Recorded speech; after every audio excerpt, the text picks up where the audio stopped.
once again, we say welcome to the Periscope's All Professionals After Work Hangout December 2019 edition. You are most welcome. We move on straight to the commercial desk. The commercial desk is always important. We recognize the people who support us, the people who identify with us, the people who say this program should be endorsed. And number one of them is Westbrook Hotel. We are most appreciative to them for providing us with the convenient environment, supporting us to ensure that this initiative takes the real life that is envisaged. So we say thank you very much to Westbrook Hotel. Secondly, we also have the support of HTS Business School Services.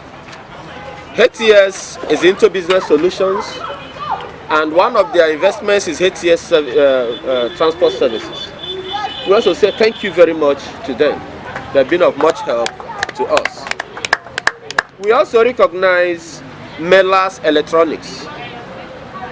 It's important we inform ourselves that part of the initiative is to help to create visibility for business initiatives of Nigerians. Because except such visibility is created, there may not be sustainability for them. But where we encourage them, create the visibility, then I'm sure is a relationship that will continue to encourage people to exercise their initiatives. So Mellers Electronics, we commend them for identifying with us too. The next one is Osby Electronics. Osby Communication is also an organization that has also endorsed this our program. So we say to Osby Communication, we are very grateful for associating with us. We are very grateful for identifying with us. And for anyone out there who wishes to procure anything about phones and communication equipment, please patronize Osby Communication. Thank you very much. And then the last but not the least is Insu. Korea Insu also is located along Olu Road and is a new investment that is brought into that just started in Owerri. So we also encourage anyone to identify with Korea Insu. As much we are open for relationship with more organizations. We are open for more for relationship. Crystal Niger Television is also a very strong backbone to us. In fact, all the video coverage, all the photograph and everything, they also help us to launch our program on the web through the YouTube and other channels. So we are very much appreciative. Thank you very much, Crystal Niger. And also, we will not fail to recognize the support of Guardian Newspapers. Guardian Newspapers is also associating with us to ensure that our discussions are also given the right visibility. Also, Frontline Newspapers as well. In fact, we are very much blessed to have these fronts with us. And we continue to encourage them. We continue to pray that they will continue to succeed, and we succeed too. So the partnership is healthy. Thank you very much to all of them. And we are still open to more support and more patronage as we progress with this event. The ease of doing business in Nigeria. This is a topic for our discourse today. The ease of doing business. We ask ourselves, what is the ease of doing business? What is the essence of ease of doing business? Ease of doing business is more about every economy, every nation encourages investment and investment initiatives. And when you go to some countries out there, like the United States, a lot of people prefer to go to one country or the other, and they believe that it is easy to get job in such places. You cannot get job in such in any economy if there are no thriving businesses and no thriving investments. It's only when people are able to come and invest in such places, and those investments are bringing returns to the investors, that they will now think of creating employment, absorbing people to join them to carry out whatever they are set to do. And in order to achieve investment growth, the economy and the environment, we call it the ecosystem, the economic ecosystem, must be supportive to such initiatives. And this is why there is this assessment, the global assessment of the ease of doing business, done by World Bank.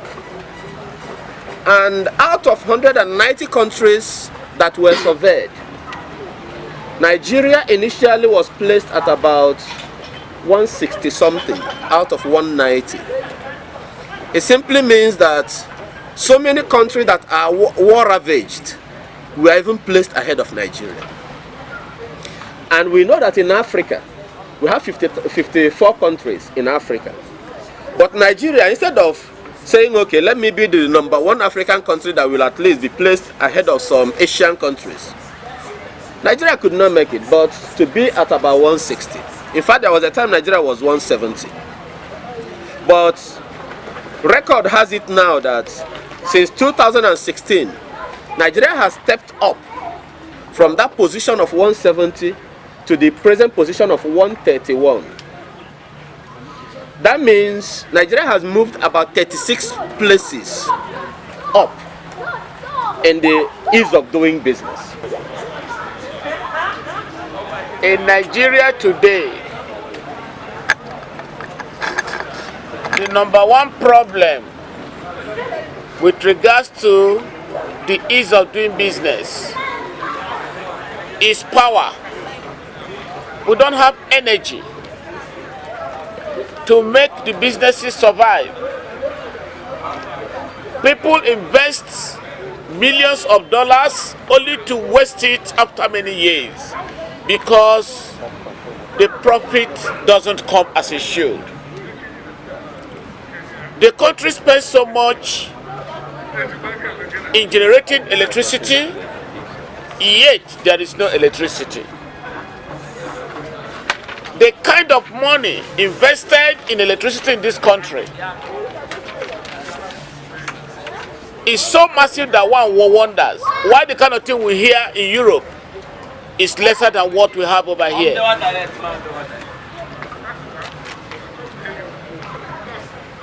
Our government is not helping issues because of their greed and personal aggrandizement. I will cite one or two instances. Sometime in 2015, some Asian investors came to Imo State and they met the then Excellency, who welcomed them and asked them the areas of investment, and they mentioned it. His Excellency told them that the businesses were good, but that he wished that such a business would be under his control, even if he leaves power. He insisted that whatever they do with the government should be something on a private arrangement, what they call the PPP. But that the PPP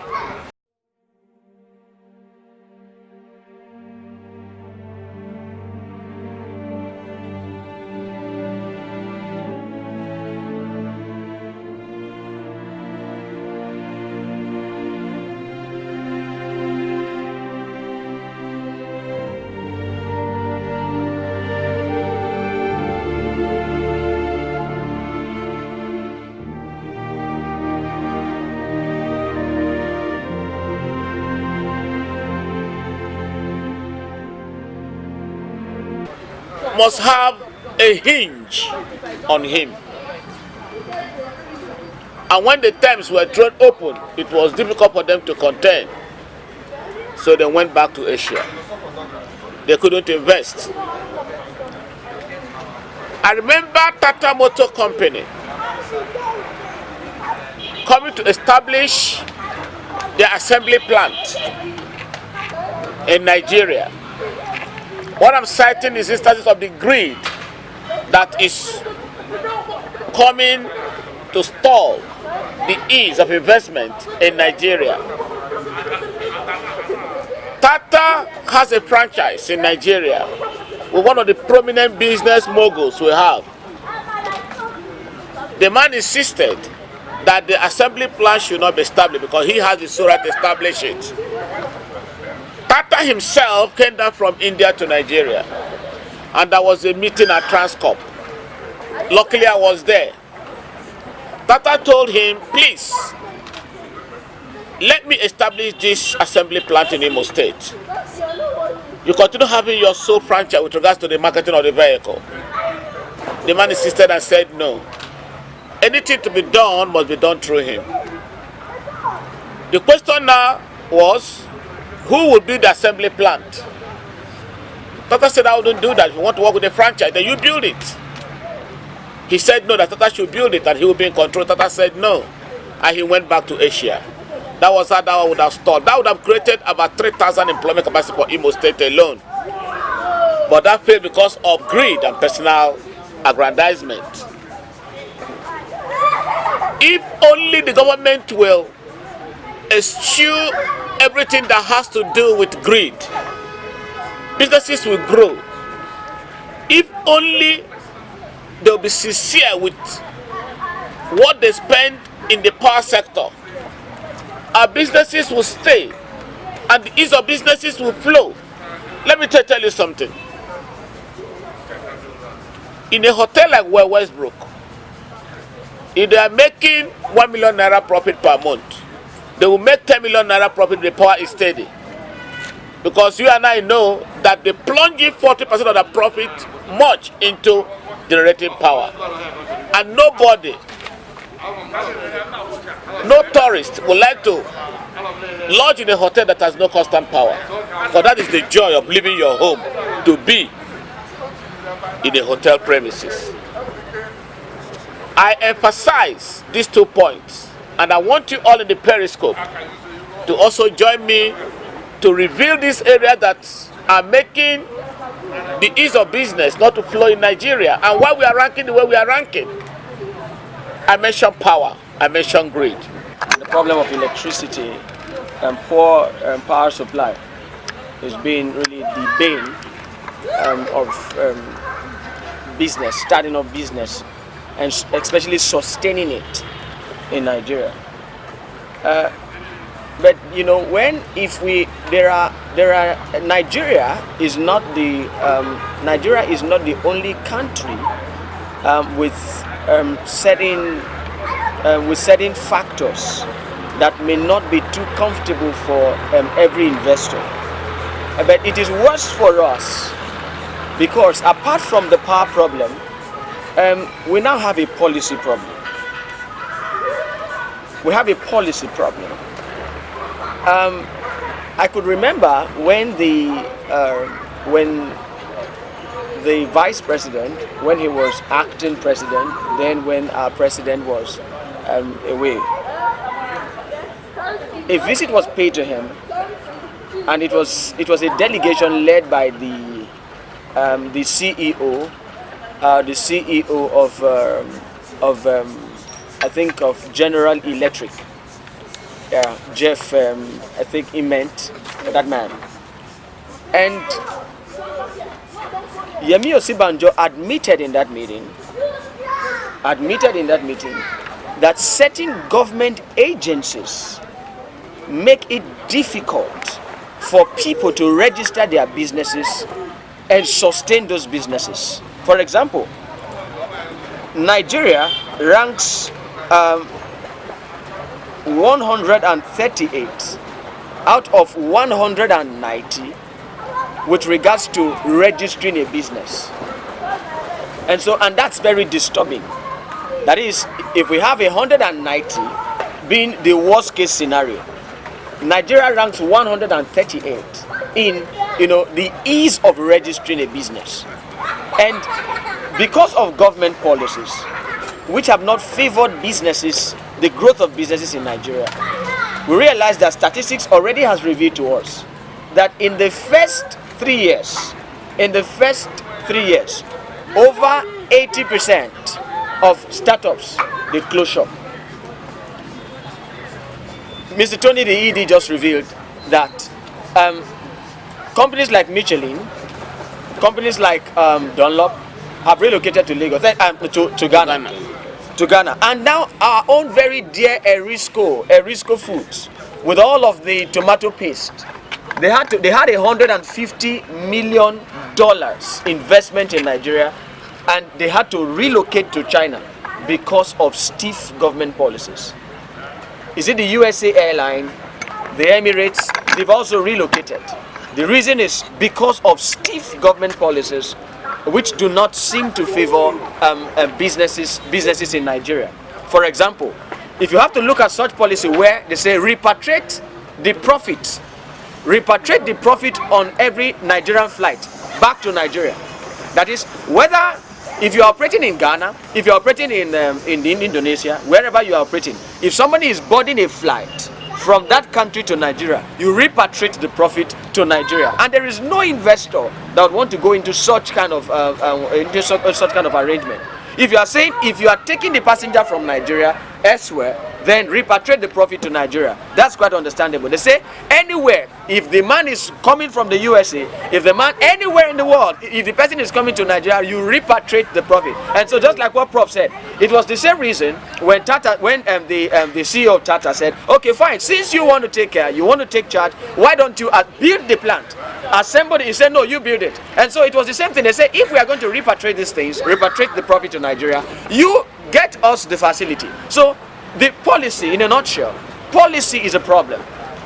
Favorable government policies, in addition to the power problem, is a huge problem. Even though Nigeria, in terms of business ecosystem, rank ahead of Kenya, rank ahead of South Africa, we are still in that problem because of electricity. At the same time, we have government, very, very unfriendly government policies that have been the bane. Thank you very much. Thank you. Gentlemen and lady, yeah, I think we are not gender friendly. All right. Before we take more contributions from the house, it's important also we mention here that as a result of the focus of the present government to combat the deplorable record of ease of doing business in Nigeria, that in 2016 the government set up what is called the PEBEC, Presidential Enabling Business Environment Council, headed by the Vice President of the Federal Republic of Nigeria. And from 2016, Nigeria has stepped up in ranking in 39 places, from 146 to or more or less to the present position of 131. A quick rundown of the points that were considered in the ranking. Number one is starting a business. How easy is it to start a business in Nigeria? Number two is dealing with construction permits. Number three is getting electricity. Number four is registering property. Number five is protecting minority shareholders. Number six is paying taxes. Number seven is getting credit. Trading across borders. Number 9 is enforcing contracts. Number 10 is resolving insolvency. Number 11 is employing workers. And number 12 is contracting with the government. Gentlemen, our discussions, we all know that each and every of these 12 points is very, very pregnant. And I know that we have a lot of things we can analyze concerning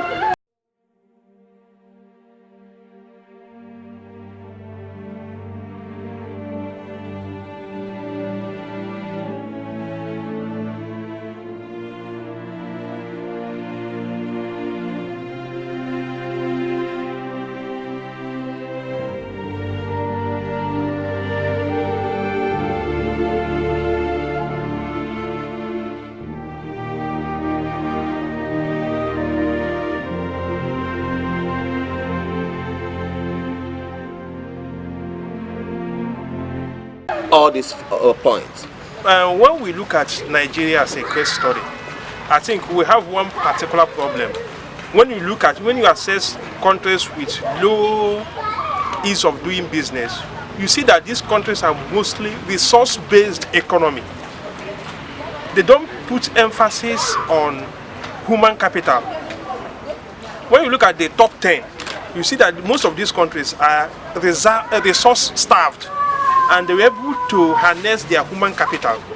Now, when you come down to Nigeria, when we make a noise about our improvement on ease of doing business, it's just the little crisis of 2014, 2015 oil crisis that is what made us to wake up from a big slumber. Otherwise, when you look at the Company and Allied Matters Act, 1999, from 1960, so there is no regulatory framework for business for you to start a business in the country till 1990. And believe me, I can't remember what economic crisis that we had that pushed us to start the Kama Act of 1990 that came down to the 2007 or so, there about amendment of that.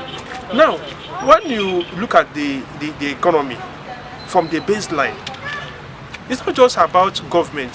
I think illiteracy creates another problem, because when you look at these people from the informal sector, because when you look at these factors, it relates to: one, you have corruption by the side; two, you have poverty; three, you have also illiteracy, all coming together, because you have a situation where you have people who have this information because of their background, and they see that because I have this information, I have a greater advantage to change the other person coming. And you see somebody coming to your office too, for instance, if not for the digitalization of the CAC, I don't think I have the patience to follow the process and the bureaucracy in company registration when I wanted to register the company. Because I was like, I can't even be here because I know these things. There's one or two other ways for you to get this thing fast for me. Even getting the right approval for it. Why tell me to wait 6 months? On whose money? Even the money I will spend after spending all this, if you go to the bank to access credit, the bank will waste your whole day. For you, the man-hour you spend accessing a credit, when you compare it with the interest and the time they use to calculate your interest, you see that these people are even not having plans for you to even pay back this money. Because you go to a bank, you want to do this, you will be coming day after day. Nobody is even thinking about your time. So are you speaking on starting a business incorporation process? Incorporation process, and then you're joining it with financing, credit access okay. to it. So when you see these two factors in the country, you look at it, even the cost of accessing the credit, the conditions. So in summary, I think we have to start thinking out of the box, looking at what we have, the local available resources available for us, especially in collateralization of credits in the country. Because when you want to bring in people from the informal sector into the formal sector, you have to give them alternative. We have everything, but I don't know why we always try to do like the Westerners when we don't have the facilities, the structures in place like them. Our people used to say in Igbo language that the type of firewood in a village cooks for them. So we should be able to look into the traditional institutions, because I think they have a better strategized and honest institution that the formal sector can go into in collateralization and making credits accessible to the unassessed. Thank you very much. But I think the vice president, we met him in Asaba 2 months ago. Yes, invited us for MSME. And I said direct to him, I said, as beautiful as all this is of doing business, I think the major problem to sum total everything there is mindset. The mindset of Nigerians is, I'm sorry, it's a disaster. It's a pure disaster. I had somebody saying, let me take for example, let's talk about credit. As of today, CBN and Koboras, at least I'm one of the people that are submitting names. But believe it or not, over 1,000 names submitted, not up to 100 can prove or can substantiate or can reconfirm to CBN that they can pay just 1.8 million in 3 years. It's a disaster. It's a disaster that I'm just understanding today. And 1.8 million, a farmer or a businessman can't show that he can pay, convince, or just by phone, not by even this thing. Then you find out that that's why I still affirm the fact that the problem with Nigeria is a mindset. I don't believe it's government, because you are government. I'm government. She's government. Maybe the only difference is that we're not in government, active government now. But maybe in 2023, we will replace the ones there. And we will still be repeating the old things the others have been doing. PDP, APC, as far as I'm concerned, are all the same. It's a question of mindset.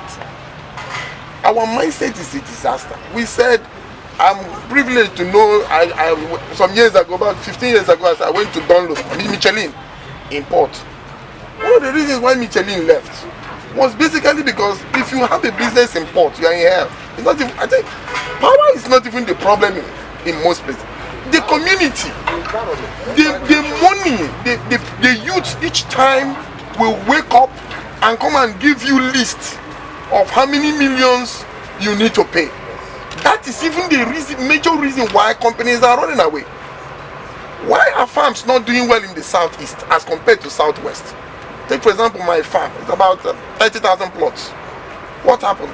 The villagers have woken up after 30 years to say you have to pay them 150 million, pay them the present value of the land that was bought with CFO 35 years back.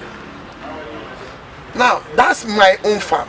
Imagine other farms and other businesses and other companies of that magnitude that are having such problems. And you expect them to be happy to stay here doing business. So I think the problem is a question of the mindset. People don't want even when government has good programs, the people are not even willing to allow that program to go. Ease of doing business. Look at the border closure. It was a wonderful idea. And one of the people that said they should close the border, as a farmer, close the border. But what we are seeing now, government even is confused, because a bag of rice that was 12,000 before the border is closed is now 20 something, 28,000. The same bag, the same, no improvement. So as much as we blame government, I think the major problem is on the people, because it's the people that will implement it. Whether a program is good or bad revolves more on the people, the mindset of the people. Everybody wants to make money fast on the other person, and that's why Kate Henshaw said it's like Nigerians thrive more seeing the next Nigerian suffer. So it's a mindset. Well, that's one problem we have to talk about, the mindset of Nigerians.